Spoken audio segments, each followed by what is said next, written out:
Your dad, by all accounts, he is unorthodox, unconventional. I've never heard that before. That's all of those adjectives to describe him. Yes, he is. Do you think that he's changing the face of the Republican Party, or will change the face of the Republican Party? And if so, how? It's a great question because, I think one of the things me as a business guy would take from this whole experience is, maybe our politicians have to change. Maybe our politicians have to start listening to the American people a little bit more. Rather than sort of the same old, okay, here's another batch, the same thing, nothing gets done, more debt gets thrown on, nothing gets accomplished, and they talk about sound bites of accomplishment. As I said last night, he's the only guy that's actually created real jobs. That's actually had people's families, their livelihoods dependent on his success. Everyone talks about it like in theory, like, oh, it's so easy.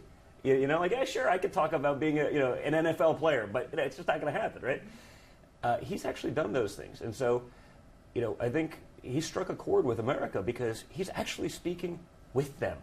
He's not lecturing them. He's not speaking to them like a teacher, like all the other guys in this process. So, to get to the answer, really, because it's a little bit drawn out, is that I hope so, because I think that's what America wants. The question is, will they ever do it?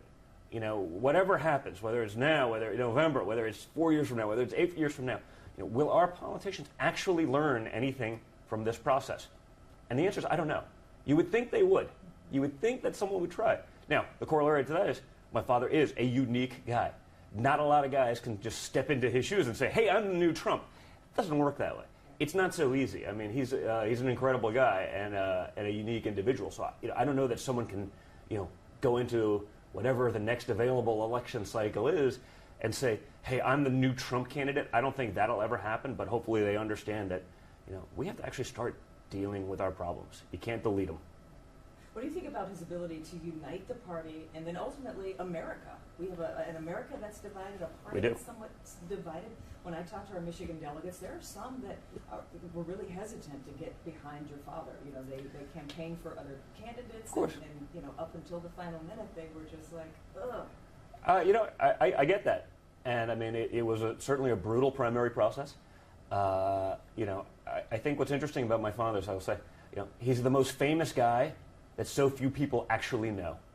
I think that's part of our job, up there. And, I get the comment all the time, which is, you can say what you want about Trump, but, like, you don't end up with kids like his if you're this guy that, so many people try to portray him as. And don't forget, we're up against a pretty big machine, that's had, a 40-year track record of just trying to malign and put, the other side. And, that's what we're up against. Those people, and again, I got to throw them over yesterday, right? I'm sitting there, where I'm saying, hey, Pennsylvania was really cool. They deferred. I have a bunch of friends that are delegates over there. They deferred to let New York go so that I could be the guy that actually say, okay, Michigan has to. That's right. Yeah. You're 100%. Thank you, Michigan. I appreciate that. That was one of the cooler experiences of my life, so I appreciate them doing that for me. So to be able to do that, and, I saw the floor, and I was on the floor, and you know what? I didn't see any dissension there. I saw people chanting, Trump, USA, and that's what it's about. It's about this country. So, you're going to have your dissenters. And I saw it, the day before, and I saw it, the press makes this huge story of it. And and guess what? It's the same three guys.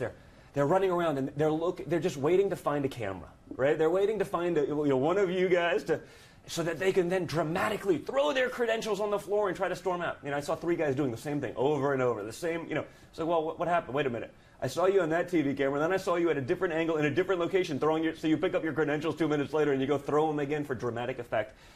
It's nonsense. And when I was there yesterday, you had a vast majority of all the people just saying, okay, we get this. And again, the people that don't, there's always going to be people that don't agree 100% with something. And that's fine. And that's what the nature of this country is. But when you think about the alternatives, think about ending up with Hillary Clinton in there and just the decades of scandal and the decades of just making themselves rich, building nothing, doing nothing other than peddling influence. And I'd love to believe that the American people get that and are sick of it. Make America first again. That's the theme for today, Wednesday, right? For Wednesday. What does that mean? Listen, I think it should be self-explanatory. Unfortunately, it isn't, because the way our politicians have worked, I turn on the TV, I turn on the news when other countries that, and I said it last night in my speech, right? Other countries that, if they could push a button, would wipe America off the face of this earth.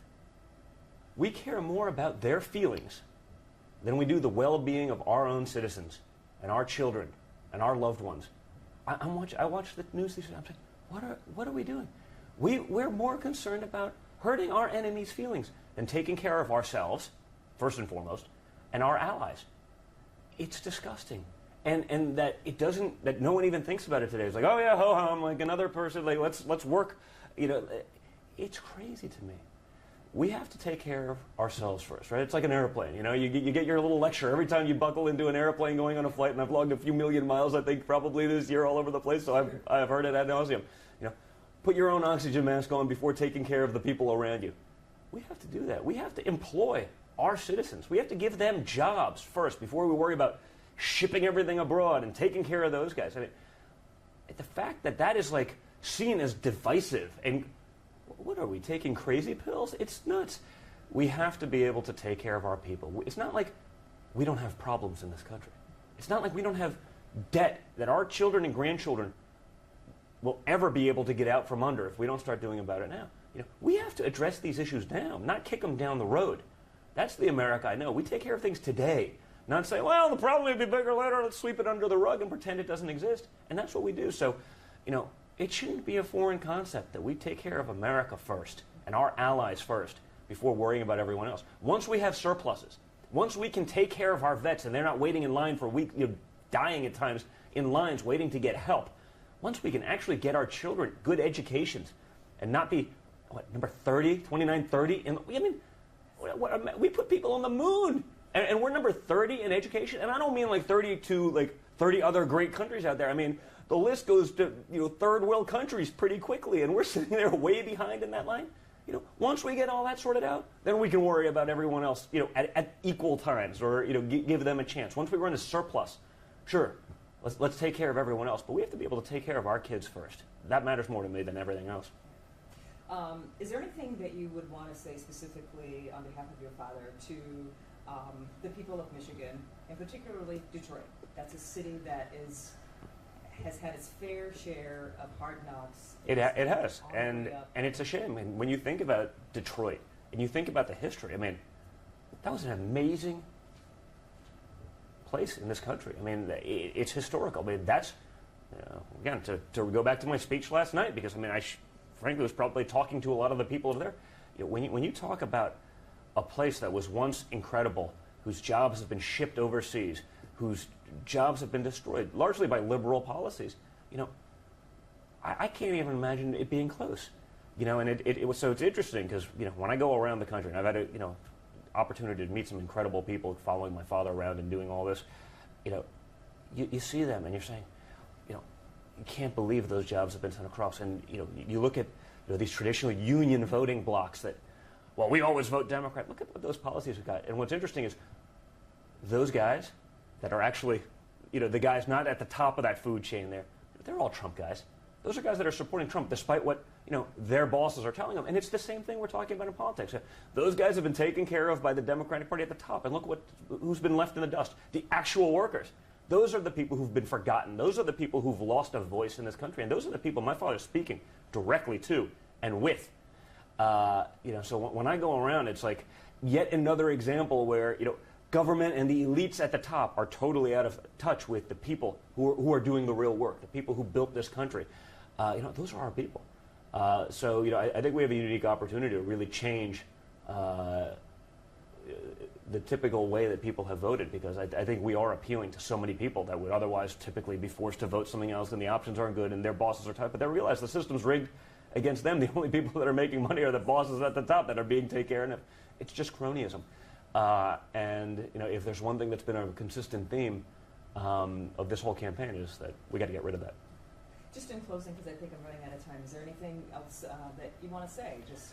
Well, listen, again, I couldn't be more proud of my father. I think for those, who don't know him, that's most, get to know him, try to figure out, the real guy there, because, this is a guy that doesn't need to do this.